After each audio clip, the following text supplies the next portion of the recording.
최강 종목과 최강 이슈를 소개하는 시간, 오늘도 전 세계에 일어난 주요 이슈를 살펴보면서 투자 포인트를 잡아보고 최강 종목까지 선별해 드립니다. MBN골드 김병진 매니저와 함께 할게요. 매니저님 안녕하세요. 안녕하세요. 네, 오늘의 최강 종목도 3루타겠죠? 네, 당연히 또 3루타로 가야죠. 네, 잠깐 예고해 주시죠. 오늘의 최강 종목은 M&A 시장에서 핫 키워드, 핫 루키를 좀 가지고 왔습니다. 아, 좋습니다. 기대해 볼게요. 그렇다면 최강 종목 규칙 먼저 살펴보도록 할게요. 최강 종목 목표 수익률에 따라서 1, 2, 3루타가 결정되고요. 목표를 9개를 모으면 저희가 시청자 5분을 선정해서 커피 쿠폰 이벤트 진행하고 있습니다. 목표 달성 빠르게 할 수 있도록 많은 응원 부탁드릴게요. 그럼 야구공 얼마큼 모았는지 확인해 볼까요? 네, 이렇게 3개 채웠고요. 벌써 3개를 채웠네요. 저희가 지금 3번째 판이거든요. 네. 3개 채웠고 그 밖에도 2루타까지 달성한 기업이 있어서 리뷰를 해보도록 할게요. 테크윙인데요. 반도체 장비 기업입니다. 제가 월봉으로 봤을 때 2달 동안 계속 상승 추세를 그리고 있는데 상승 여력이 더 남아있을지 궁금하더라고요. 저는 더 간다라고 생각이 되고요. 이 기업은 마이크론이 HBM을 양산한다라고 했잖아요. 네. 그래서 수혜를 받는 기업이다라고 보시면 좋을 것 같고, 이제 뭐 삼성이라든가 마이크론도 HBM 양산을 위해서 장비를 투자를 할 거기 때문에 그에 따른 수혜주라고 보시면 좋을 것 같아요. 그래서 저는 추가 상승 충분히 가능하다라고 생각이 되고 조금 더 지켜보도록 하겠습니다. 네, 좋습니다. 마이크론의 수혜를 볼 수 있는 HBM 관련주입니다. 테크윙 더 지켜봐도 된다라는 의견이었고요. 계속해서 오늘의 최강 이슈로 넘어가 볼게요. 첫 번째 이슈, 말도 많고 탈도 많았던 IRA, 인플레이션 감축법 세부 규정이 발표가 됐습니다. 우리나라 기업이 수혜를 받을 수 있을지가 관건일 것 같은데요. 우리나라 기업 수혜를 받을 수 있을까요? 저는 장기적으로 봤을 때는 수혜가 될 수 있을 거라고 생각이 들어요. 물론 단기간의 주가 변동성은 오늘 시장을 열어봐야 되는 거지만 우리 투자자 여러분들이 또 가장 관심을 갖는 부분이라서 제가 좀 정리를 해오는 개념으로 가지고 온 이슈라고 보시면 좋을 것 같아요. 설명 한번 드려보도록 할게요. 네. 이미지 한번 보도록 하겠습니다. 네. 자, 일단 미국 재무부가 전기차 구매 시 세액공제를 주고 있는데요. 그에 따른 해외 우려 집단 세부 규정을 좀 1일 날 발표를 했다라고 보시면 좋을 것 같아요. 그래서 일단은 지금 중국 기업이 25% 지분율 이상을 가지고 있으면은 아무래도 미국의 보조금을 혜택을 못 받게 된다라는 소식이 있는데, 이제 미국에서 미국 소비자분들이 자동차를 살 때 세액 공제를 거의 7,500달러 정도로 받거든요. 하나로 치면 한 900만 원, 970만 원이 넘는 금액이에요. 굉장히 큰 금액인데 이거를 받으려면 중국 지분이 25% 못 넘는 기업들만 좀 받아볼 수 있다라고 보시면 좋을 것 같고요. 제가 봤을 때는 이게 뭐 중국을 딱 겨냥을 했다라기보다도 네. 두 번째 이미지를 한번 보면서 설명을 한번 드려보도록 할게요. 그러니까 중국이 지금 배터리 소재 쪽으로 워낙에 압도적이에요. 그래서 골드만삭스 9월 달에 이제 연구 보고서를 보니까요. 전 세계 히토류 처리량의 한 85%에서 90%를 또 중국이 차지하고 있고, EV 배터리에 필요한 리튬은 한 60%, 니켈은 65%, 코발트는 68%를 정제하고 있거든요. 제가 봤을 때는 이 규정이 아니어도 2차 전지로 전환하면 중국은 이제 수혜를 많이 볼 것 같은데 미국이 약간 중재 역할을 한 거 아닌가라는 생각이 들고요.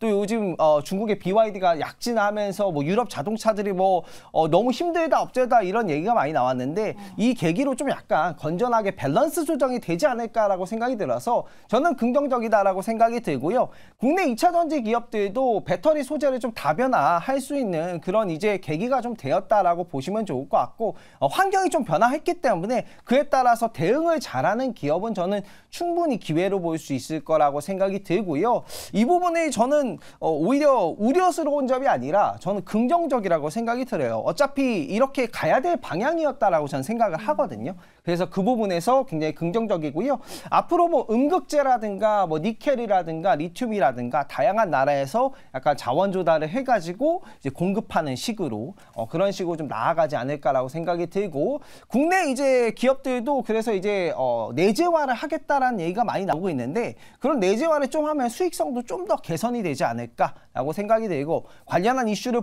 생각을 한번 해보면 중국과 한국의 합작사 조인트 벤처 설립 예정인 기업 기업들이 많아요. 그 부분에서 지분율이 조금 조정이 되지 않을까라고 생각이 되고 시장에서 우려하는 건 그거예요. 지분 조정을 하다 보면 추가 자금이 필요하지 않겠냐, 뭐 유상증자라든가 뭐 그런 것들이 혹시 나올 수 있지 않겠냐라는 부분인데 설령 그게 저는 나온다고 하더라도 장기적으로 봤을 때 2차 전지 이익 모멘텀에는 더 좋다라고 생각이 되거든요. 이 점은 좀 참고하셔서 보시면 좋을 것 같고요. 관련한 종목들 한번 보도록 하겠습니다. 네. 자, 관련주 한번 보도록 하고요. 지금 글로벌적으로 이제 경쟁력이 굉장히 강한 우리나라 배터리 기업이 굉장히 저렴해졌어요. 저렴해졌는데 이번에 계기로 만약에 좀 더 저렴해진다면 저는 오히려 매력적이다라고 생각이 되고요. 다음 이미지 한번 다른 관련주 한번 보도록 할게요. 2차 전지 관련주가 워낙에 많기 때문에 일단 대형주 쪽으로 좀 가지고 왔는데 요즘에 2차 전지 키워드를 좀 보면 LFP에 대한 얘기가 계속해서 나오고 있어서 LFP 양극재라든가 그리고 뭐 인조 후경 관련된 뭐 포스코 케미칼 이슈도 있고 이런 것들을 이제 계속해서 다변화하려는 이슈가 나타나고 있어요. 그와 관련된 종목들은 시장 속에서도 강한 흐름 보이지 않을까 참고를 해보시면 좋을 것 같습니다. 네, 좋습니다. 워낙 자세하게 설명해 주셔서 제가 따로 요약을 안 해드려도 될 것 같아요. 2차 전지 관련 기업 IRA 세부 규정이 발표됨에 따라서 이제 수혜를 받을 수 있는 그런 업종이다라는 의견이었습니다. 네, 두 번째 이슈도 살펴보도록 할게요. 두 번째 이슈에서는요, 저희가 신재생 에너지 관련주를 좀 준비를 했는데 세계 22개국이 2030년까지 설비 용량을 3배까지 늘리겠다라는 소식이 있는데 네. 어떤 내용인지 자세하게 설명해 주시죠. 네, 기후정상회담이죠. 기후정상회담에서 굉장히 좋은 소식이 좀 들려왔습니다. 제가 저번에도 그 신재생 에너지 관련돼서 기후정상회담이 블룸버그 타이틀에 딱 실렸다라고 말씀을 드렸는데 후속 보도가 좀 나와서 설명을 한번 드려보도록 하겠습니다. 이미지 한번 보도록 할게요. 첫 번째 이미지 한번 보도록 하겠습니다. 저는 이제 두 가지를 좀 중요하게 꼽고 있다라고 보시면 좋을 것 같고요. 일단은 글로벌 재생에너지를 2030년까지 3배로 늘리겠다라고 해서 공동선언을 했다라고 보시면 좋을 것 같고요. 이 공동선언 같은 경우에는 110개국 이상이 좀 참여를 한다라고 보시면 좋을 것 같고 한국 정부도 여기에 동참을 한다. 라는 부분이 또 골자라고 보시면 좋을 것 같고요. 2030년이면 사실 얼마 남지 않았거든요. 그래서 재생에너지 관련된 기업들 요즘 주가가 바닥권까지 많이 눌렸거든요. 그런 부분에서 굉장히 매력적인 부분이라고 보시면 좋을 것 같고요. 앞으로 이제 온실가스를 뭐 저감하겠다라는 얘기가 계속해서 나올 것 같고 또 IMF 총재님 같은 경우에는 뭐 탄소의 가격을 매겨야 된다라는 얘기도 좀 나오고 있어서 그와 관련된 거는 아직 그 기후정상회담이 2주간 열리기 때문에 조금 더 지켜보시면 좋을 것 같고 신재생 에너지 관련된 기업들도 좀 긍정적으로 보셔도 되지 않을까라고 생각이 들고요. 두 번째 제가 관심 있게 보고 있는 부분 같은 경우에는 2050년까지 원전에 대해서는 22개 국가가 3배 이상 확대를 하겠다라고 밝혔어요. 아무래도 원자력 발전 같은 경우에는 건설 기간이 굉장히 길기 때문에 2050년까지로 설정한 것 같은데 그와 관련돼서도 굉장히 긍정적이다라고 했고요. 미국 같은 경우에는 2035년까지 석탄 화력 발전소를 폐쇄하겠다라는 그런 약속도 하긴 했는데 뭐 그때 상황을 봐서 가야겠지만 앞으로 재생에너지라든가 뭐 이 원자력 발전이라든가 이런 쪽에 대한 장기 모멘텀이 충분히 생겼다라고 생각이 되고요. 사실 우리 파리기후 협약 같은 것들이 생기면서 2차 전지라는 대테마가 형성이 된 거잖아요. 그런 부분이기 때문에 이런 선언 같은 경우에는 굉장히 관심을 가져볼 만하다라고 생각이 들고요. 관련된 종목들 한번 보도록 하겠습니다. 자, 관련주 한번 보면 근래에 이제 신재생 에너지 관련 종목들이 주가가 워낙 바닥이에요. 근데 수주가 나오기까지는 아직 시간은 좀 걸릴 수가 있기 때문에 좀 차근차근 보겠다라고 생각을 해보시면 좋을 것 같고요. 여러 가지 뭐 신재생이 있는데 원자력 발전 같은 경우에도 이제 신재생 에너지라고 보시면 좋을 것 같고 앞으로 향후 시장이 커진다는 건 굉장히 긍정적인 점이라는 점 참고를 해보시면 좋을 것 같습니다. 네, 좋습니다. 오늘은 또 신재생도 그렇고 2차 전지도 그렇고 낙폭이 과대하다라는 평가를 받고 있는 그런 업종을 좀 선정을 해주셨습니다. 그럼 계속해서 최강 종목도 살펴봐야겠죠? 화면으로 먼저 만나보시죠.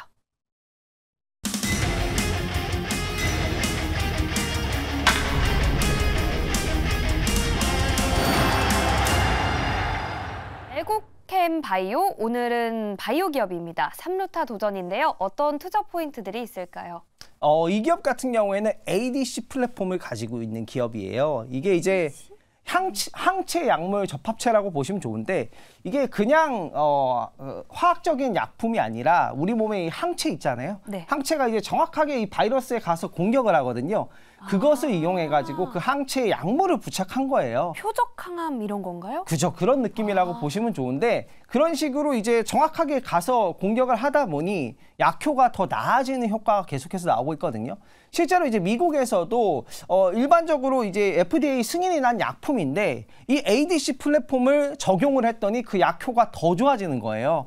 일반적으로 승인이 난 약품들이. 그래서 미국에서 M&A를 굉장히 활발하게 하고 있는 기업들이 바로 ADC 플랫폼이라고 보시면 좋을 것 같고 국내 이제 뭐 동아ST라든가 제약사들 같은 경우에도 기존에 가지고 있던 파이프라인에 그 약품 그 효능을 더 올려가지고 이거에 대한 특허 기간도 더 늘리고 수익성도 더 선택도 확보할 수 있는 부분을 많이 생각하고 있는데요. 그와 관련돼서 최근에 이제 삼성 라이프 사이언스 펀드도 ADC 플랫폼 기업을 샀고요. 동아ST도 저번 주 금요일 날 ADC 플랫폼 관련된 기업들을 인수에 후보에 두고 있다라는 소식이 나오면서 관련한 기업들이 좀 주목을 받고 있다. 그리고 레고캠바이오는 ADC 플랫폼으로 기술 수출을 가장 많이 한 기업이라고 보시면 좋을 것 같아요.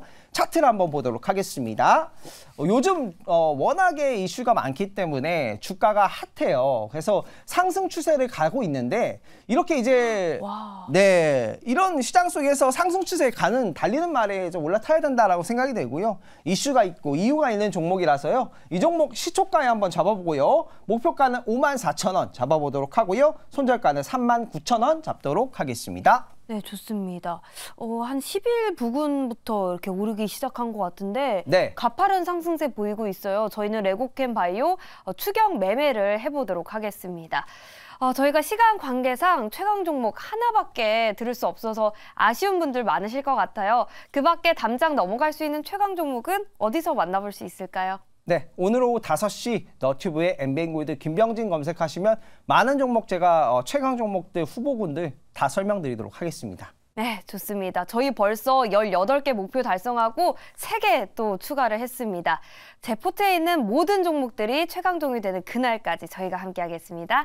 지금까지 최강 종목이었습니다.